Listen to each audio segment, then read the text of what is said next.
In the book, there's a part in the book where you say that he came in and told you that he had smashed one of your girls. Oh, when he yes. wrapped up. Oh, I wasn't worried about that. I mean, I was just, that's just how life goes when you locked up. Drake just dropped a bomb that sent Lil Wayne reeling in a furious outburst that's rocking the rap scene to its foundation. Drake became extremely enraged over Lil Wayne's sudden decision to support Kendrick Lamar. Drake feels betrayed by the man who once referred to him as his protege. The tension has been building, and Drake has now publicly called out Wayne for picking sides. This move has sparked a war within Young Money. Following Drake's declaration of complete war on Lil Wayne, the formerly ironclad relationship between mentor and protege is now in ruins. It's 2006, and a young college student called Jazz Prince, the son of the renowned rap artist Jay Prince, is browsing MySpace in an attempt to get into the family business.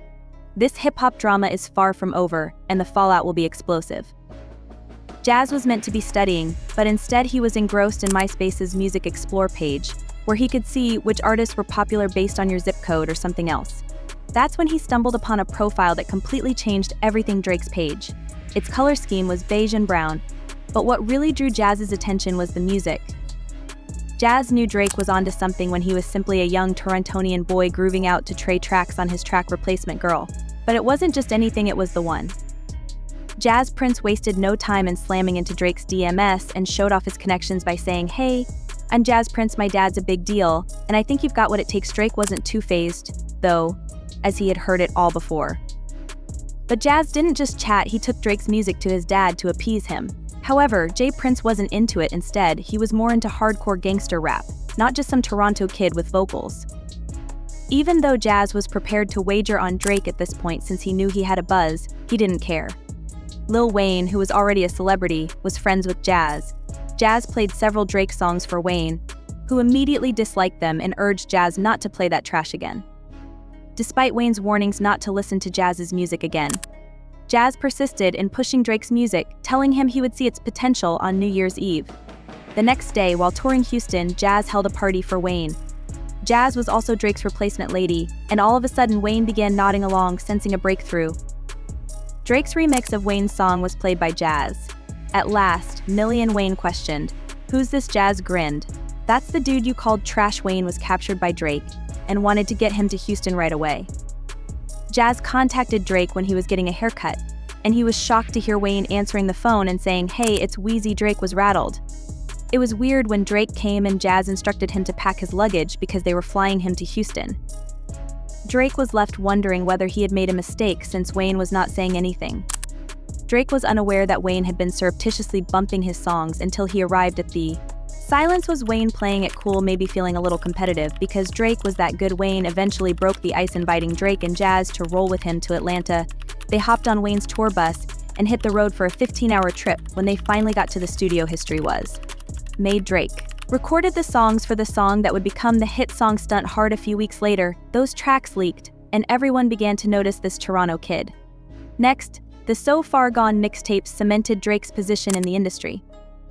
While on tour, Drake performed in San Francisco, where the crowd chanted "Jammy Jimmy Jazz." Wayne was perplexed to learn that Drake was also an actor, having played a character named Jimmy Jazz on the Canadian show Degrassi. Drake's fame grew. When Cortez Bryant, Wayne's manager, heard that Wayne wanted to collaborate with Drake on a project, he rushed to Houston to discuss the situation with Jazz and his father. They planned to divide the money equally between Young Money and Young Empire, but shortly after, Jazz and his father suspected that something was wrong with Cash Money. Jay Prince refused Wayne's label's withdrawal claim. He rushed to Los Angeles to settle the dispute and contacted Birdman and Slim, Cash Money's main bosses. The rest is history. Drake will always hold Lil Wayne in the highest regard, and it's straightforward to see why Wayne didn't just contribute to Drake's career, rather. He was the catalyst that took it to new heights when the rapper Millie signed Drake to his Young Money Entertainment label back in 2009. This wasn't just a business decision, rather, it marked the beginning of a bond that has remained rock solid over the years. Even as Drake's star has continued to rise, he has never shied away from expressing his love for the man who believed in him from the beginning, whether it's on stage, in interviews, or through his music. One example that really stands out is when Drake and Wayne got together at the Young Money reunion show. Drake shared a wonderful story about how Wayne's support went beyond just emotional. He also gave Drake $330,000, which was a lifeline. Drake didn't have an affluent upbringing, rather. His rise to fame wasn't paved with silver spoons and trust funds, rather. He came from a modest background where financial struggles were the norm. When Wayne gave Drake that $30,000, it wasn't just a paycheck, rather. It was a game changer. It was the most valuable money Drake had ever received, even more so considering that he is now estimated to be worth $200 million. He has also made a point of praising Wayne's contributions to the Young Money roster as a whole. You'd think Wayne wouldn't take the chance, because Nicki Minaj, Mac M, Lil Twist, and Corey Gunz all owe him a debt of gratitude for giving them a chance and boosting their careers. Wayne took him for granted, which is incorrect. If you believe you know treachery, reconsider. The meaning of being stabbed in the back is about to be redefined by Wayne's narrative. If you've ever wondered what might make a mentor turn on their protege, the answer may surprise you. During Lil Wayne's 2010 stint at Rikers Island, he was not only serving time but also suffered a severe emotional blow that left him completely shaken. This occurred when one of his closest friends decided to visit Wayne while he was incarcerated. In 2007, Wayne had been busted for gun possession, which resulted in a 1-year sentence. However, due to good behavior, he was released from prison in 8 months. But those 8 months weren't without drama. Parts of a book proposal that Wayne supposedly submitted to publishers have emerged.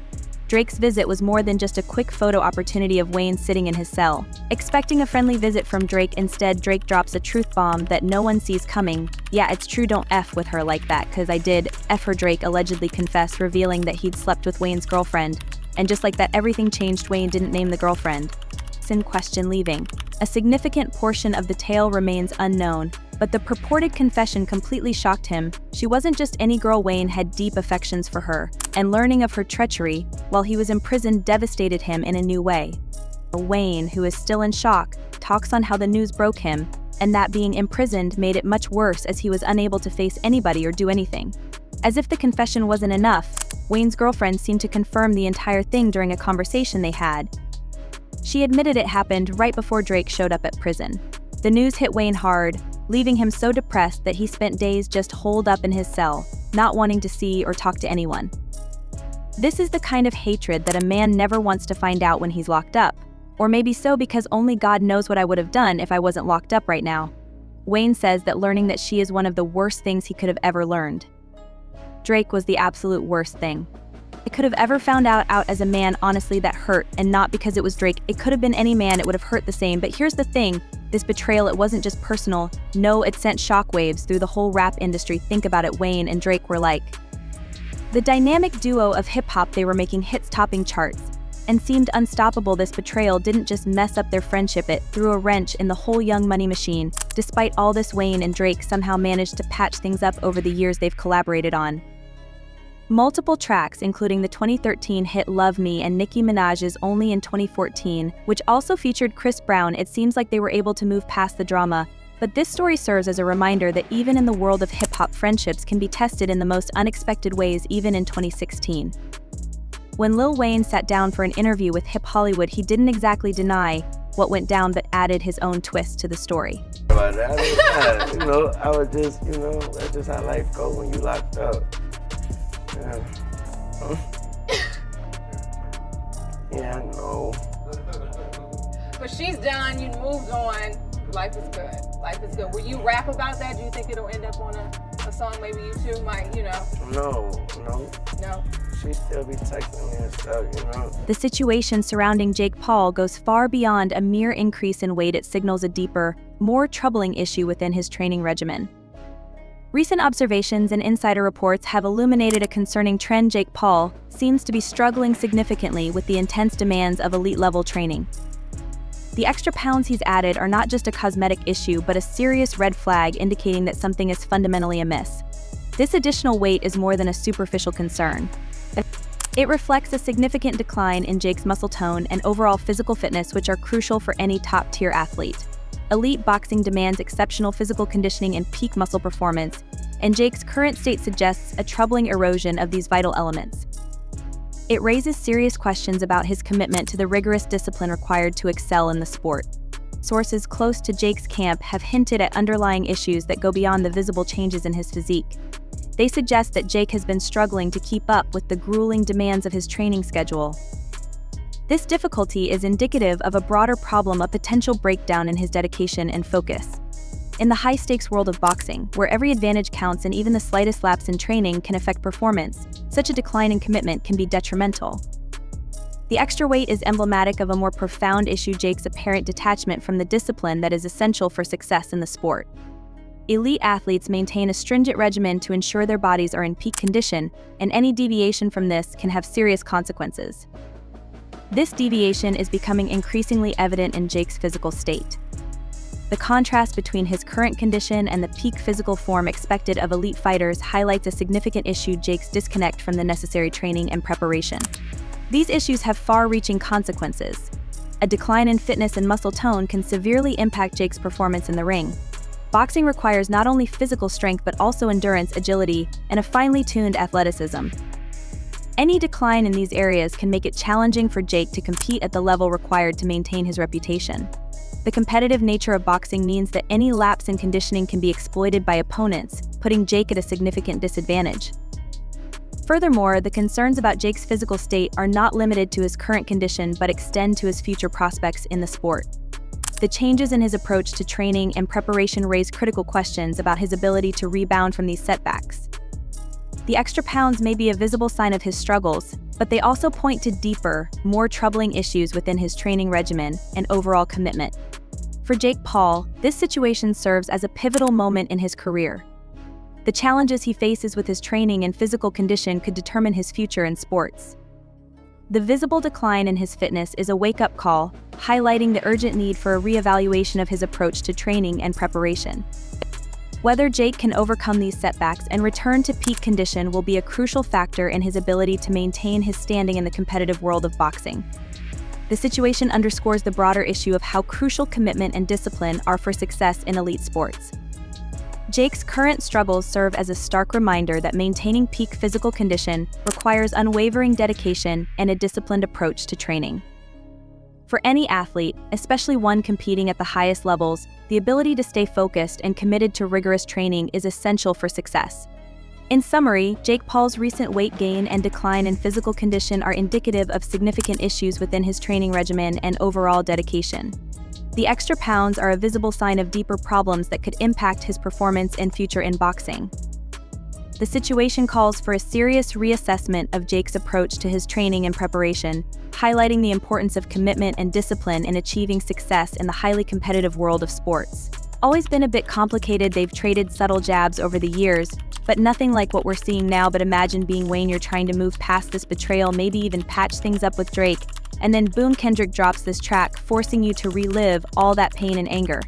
All over again. This puts Wayne in a real tough spot. On one hand, Drake's been his protege for years, they've made hits together, toured together, built an empire together, but on the other hand, Kendrick's track is a brutal reminder of how Drake stabbed him in the back. And let's not forget, Kendrick's always looked up to Wayne, he's never tried to hide his admiration for Wheezy F Baby. So in a way, Kendrick's track isn't just a diss on Drake, it's almost like he's standing up for Wayne, calling out the betrayal that Wayne himself might have been trying to forgive and forget. But here's the million-dollar question: whose side will Wayne choose? Will he stick by Drake, his longtime protege, and try to weather this storm together? Lil Wayne has been playing it cool while Drake and Kendrick Lamar have been throwing lyrical punches at each other, but during his Las Vegas show on July 14th, Wayne decided to stir the pot just a little and fans are all over it. So picture this: Wayne's on stage and instead of just letting the music do the talking, he switches up the lyrics of Kendrick's track, "Not Like Us" to "They Don't Like Us." Then, like the legend he is, he slides right into Drake's 2011 anthem.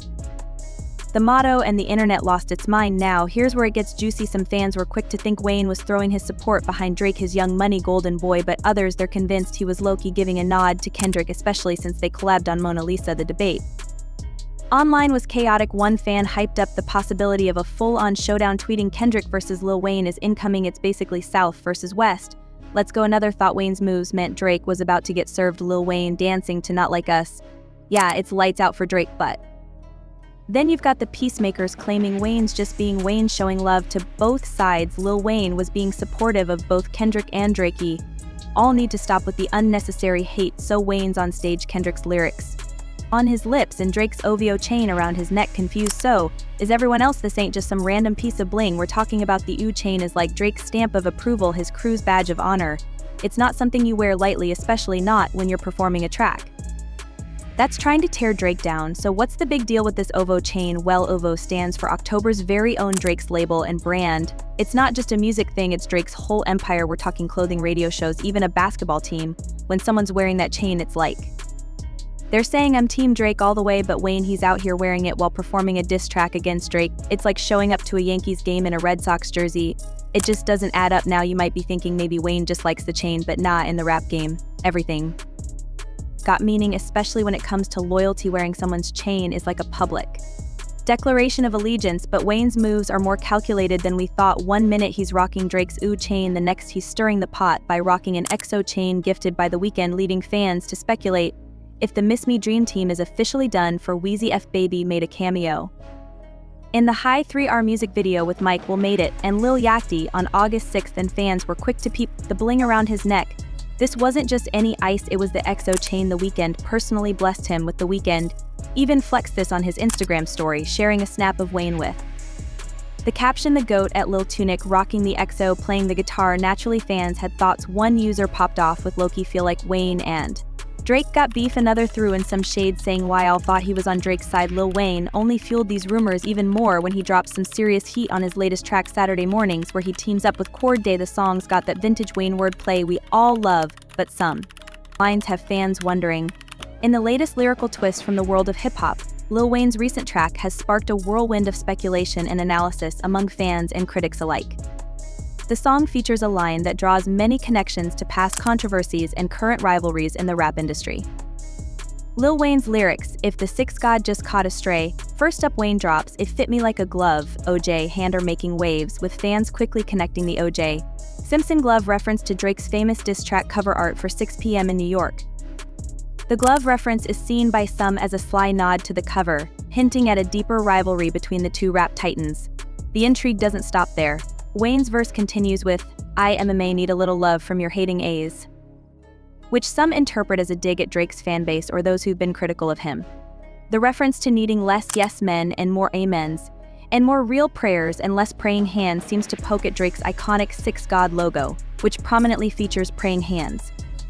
The line, although subtle, has not gone unnoticed by the internet sleuths who are quick to connect the dots between Wayne's lyrics and Drake's emblematic imagery.